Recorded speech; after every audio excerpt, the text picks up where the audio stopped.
Welcome viewers once again to the Lloyd Vehicle Consulting Social at Jokes Garage, just near Kyneton in Warwickshire. Something of an unexpected car we got here is this 1986 Porsche 924S. I remember these principally from the first episode of Wheeler Dealers in 2003, where the four-cylinder version of this is actually the 2-litre version of this is a 2.5, was the first car they ever featured in this colour, Guards Red, and they picked it up for not much money really. I think it's £500. 94s these days aren't £500 anymore, and particularly this S version, which has the same engine as a 944. It's a 2.5 developing 150 horsepower. This was a car that actually initially was not meant to be entirely Porsche's own work. It was meant to be a car that Volkswagen were going to add to their range.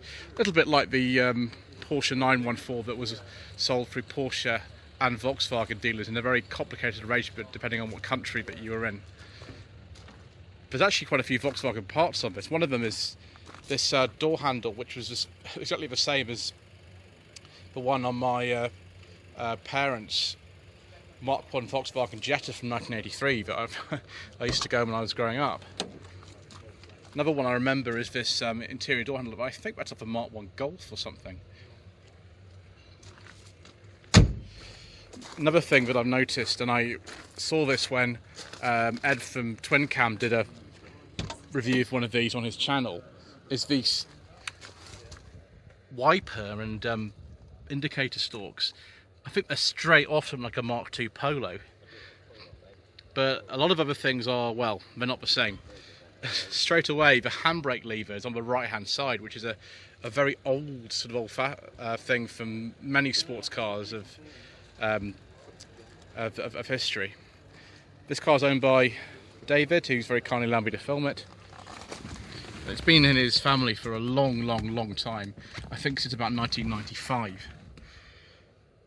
Classic 924 cracked dashboard at the top. That's just the way that they go.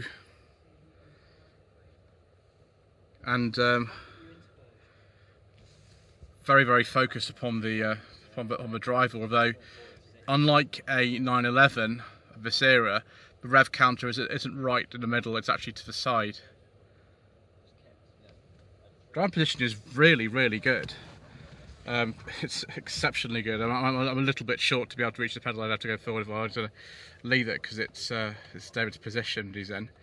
But it feels exquisitely snug in here. Electric window switches are just there. That's the for the lights. I think we might be able to have some pop-up headlamp action. There we are, viewers. Pop-up headlamp action. There we go. Very easy to see the speedometer in here. Has light switches just there along with the window switch. Seatbelt warning light here. 5-speed manual. I think there was an automatic available as well on 924s. Fog lamp just there and a cigarette lighter. Auxiliary gauge is just there. Oil pressure, clock, and then a voltmeter. Radio is there, which is, I suppose actually if you're driving one of these, it's not too far away from where you're supposed to be. You do sit very low. Strangely, this car doesn't have a sunroof. I think a lot of them did, but this one doesn't have it. The fabric on the headliner is actually very similar, again, to something like a Mark I Jetta. I keep reaching for the handbrake and it's just not here, it's over there. That's strange. Mirror switch is just there. I think that's for heated mirrors as far as I know, and I forget what that one is. No, it's a rear wiper switch. Rear wiper. That's what it is. We do actually have some door pockets in here, which is remarkable. And also, well, if we just pull this back, it's got a half beige leather interior. do like a nice space leather interior, viewers. I'm not going to be getting into the back today because I don't really want to get totally squished. I don't think if you're in any way tall that you should be sitting in the back of a 924. Leather wrapped steering wheel. I can't remember if the earlier 924s had a different wheel in them. Quite possibly they did. This is an 86, so it's only a couple of years before they stopped production of these. Right, I suppose we'd better take a look under the bonnet.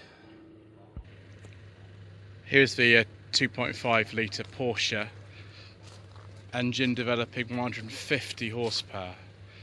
In the 944s it developed a little bit more. I think they realised that actually being slightly more aerodynamic than a 944 and also maybe slightly lighter, but didn't really want to compete together, so they powered it down a little bit. That is actually an aftermarket alarm from maybe sort of early mid-90s, which has been deactivated, which is a good thing. I think it's quite easy to identify. Washer fluid, coolant, air filter housing, brake reservoir, and the battery just at the back there.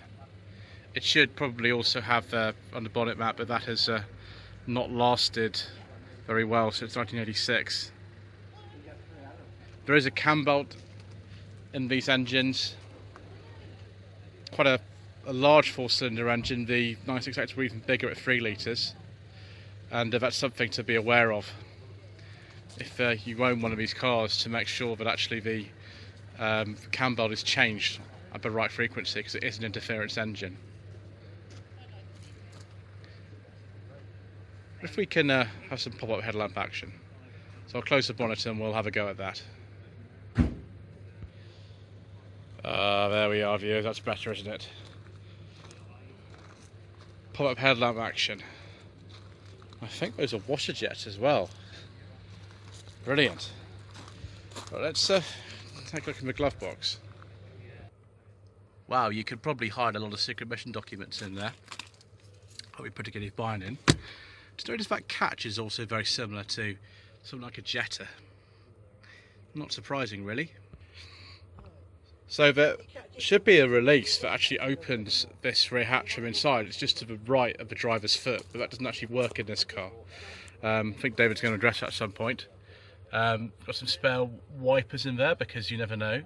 The rear seat does actually fold down. It's probably more useful to have it in this position a lot of the time anyway, because, well, there's not much room in there. The low blind is pretty good. That comes all the way back to here. The boot's not the deepest, but then there is a transaxle actually underneath here, so that's probably why the boot floor is raised up so much. But having a sports car that's a hatchback in 1976, when the 94 was launched, is pretty good. We've got actual proper mats as well. That's rather nice. A spare wheel just lives just here. Quite a high sill for getting things in, but I mean, if you're talking about sills of loading luggage in a car like this, then probably you're approaching it from the wrong angle. The wheels on this are only 15-inch. I do like them. They're sort of similar to the 928 tally dials, but of course they're not the same as those. Yeah. And this one's even got an electric aerial, which is rather nice. A lot of them have the aerials at the front, like on the Mark 1 Golf. What a surprise! Right, let's close that and then we'll conclude, shall we? One thing I do have to mention before we finish, because otherwise I will get people asking me, is about these wipers. There's actually a placement here to fit them for right-hand drive, but those have not been taken up by the factory. We've still got left-hand drive wipers on it. Why? I don't know. Who knows? Anyway, thank you ever so much indeed for watching this little walk around of this lovely 924S. Please don't forget to subscribe to the channel. Like this video and leave a comment below. Social media links are down below. And thank you ever so much indeed once again.